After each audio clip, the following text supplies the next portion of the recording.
ध्रुव, प्रतिशोध की ज्वाला। यह कहानी राज कॉमिक्स के सबसे लोकप्रिय नायक सुपर कमांडो ध्रुव के जन्म और उसके नायक बनने के सफर की शुरुआत है। पृष्ठभूमि: जुपिटर सर्कस और एक अनोखा बच्चा। कहानी की शुरुआत एक प्रसिद्ध सर्कस, जुपिटर सर्कस, से होती है। इस सर्कस में दो बेहतरीन कलाबाज थे, ध्रुव के माता पिता। वे अपनी कलाबाजी के लिए बहुत मशहूर थे। ध्रुव का जन्म इसी सर्कस में हुआ था। बचपन से ही ध्रुव बहुत ही असाधारण बच्चा था। उसके अंदर जानवरों से बात करने की एक अद्भुत क्षमता थी, जिसे पशुभाषा, एनिमलिंगुअल, कहा जाता है। वह जानवरों की आवाज और भावनाओं को समझ सकता था और उनसे संवाद कर सकता था। इसके अलावा सर्कस के माहौल में पलने के कारण उसने बचपन से ही शरीर पर नियंत्रण, एक्रोबेटिक्स और विभिन्न कलाबाजी के गुण सीख लिए थे। ग्लोब सर्कस की साजिश और विनाश: जुपिटर सर्कस की लोकप्रियता को देखकर एक प्रतिद्वंद्वी सर्कस, ग्लोब सर्कस, को जलन होने लगती है। ग्लोब सर्कस का मालिक बहुत ही शातिर और क्रूर व्यक्ति था। वह जुपिटर सर्कस को खत्म करके खुद सबसे बड़ा सर्कस बनना चाहता था। अपनी इसी चाहत में ग्लोब सर्कस का मालिक और उसके साथी मिलकर जुपिटर सर्कस को बर्बाद करने की एक भयानक साजिश रचते हैं। एक रात, जब जुपिटर सर्कस में सब सो रहे होते हैं, तब ग्लोब सर्कस के गुंडे जुपिटर सर्कस में आग लगा देते हैं।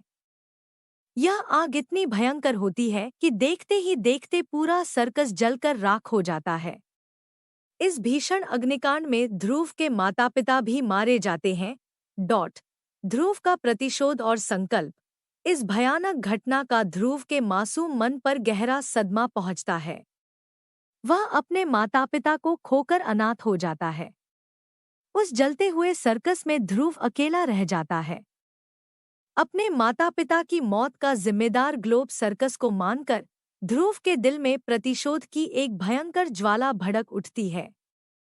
वह अपने माता पिता की मौत का बदला लेने और उन्हें न्याय दिलाने का संकल्प लेता है। जासूस के रूप में प्रशिक्षण और खोज: अपने माता पिता की मौत के बाद ध्रुव को एक पुलिस अधिकारी, आईजी राजन, गोद ले लेते हैं। आईजी राजन ध्रुव की विलक्षण क्षमताओं को पहचानते हैं और उसे एक बेहतरीन जासूस और फाइटर बनने का प्रशिक्षण देते हैं। ध्रुव अपनी कुशाग्र बुद्धि, अवलोकन क्षमता और शारीरिक फुर्ती का इस्तेमाल करके अपने माता पिता के हत्यारों को ढूंढने की कोशिश करता है। वह सबूत इकट्ठा करता है, सुरागों का पीछा करता है और धीरे धीरे ग्लोब सर्कस के काले रहस्यों को उजागर करता है। सच्चाई का खुलासा और न्याय की लड़ाई: अपनी कड़ी मेहनत और लगन से ध्रुव अंततः इस साजिश के पीछे की पूरी सच्चाई को उजागर करता है। उसे पता चलता है कि ग्लोब सर्कस के मालिक ने किस क्रूरता से उसके माता पिता और उसके सर्कस को तबाह किया था। एक जबरदस्त संघर्ष के बाद ध्रुव अपने माता पिता के हत्यारों को बेनकाब करता है और उन्हें कानून के कटघरे में खड़ा करता है। वह अपने माता पिता को न्याय दिलाता है और ग्लोब सर्कस के मालिक को उसके किए की सजा मिलती है। सुपर कमांडो ध्रुव का उदय: यह प्रतिशोध की यात्रा ही ध्रुव को एक आम बच्चे से एक नायक में बदल देती है।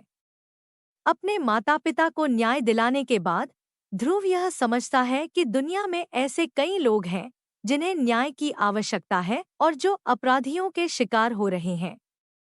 वह तय करता है कि वह अपनी क्षमताओं का उपयोग केवल अपने प्रतिशोध के लिए नहीं, बल्कि समाज से अपराध को खत्म करने के लिए करेगा। इस प्रकार प्रतिशोध की ज्वाला की कहानी सुपर कमांडो ध्रुव के उदय को दर्शाती है। यह हमें बताती है कि कैसे एक बच्चे की निजी त्रासदी उसे एक ऐसे नायक में बदल देती है जो बुराई के खिलाफ लड़ने और न्याय स्थापित करने के लिए समर्पित हो जाता है। यह कॉमिक ध्रुव के चरित्र की नींव रखती है और उसके भावी रोमांचों के लिए मंच तैयार करती है, जहां वह बिना किसी अलौकिक शक्ति के अपनी बुद्धि, कौशल और हिम्मत के दम पर अपराधियों का सामना करता है।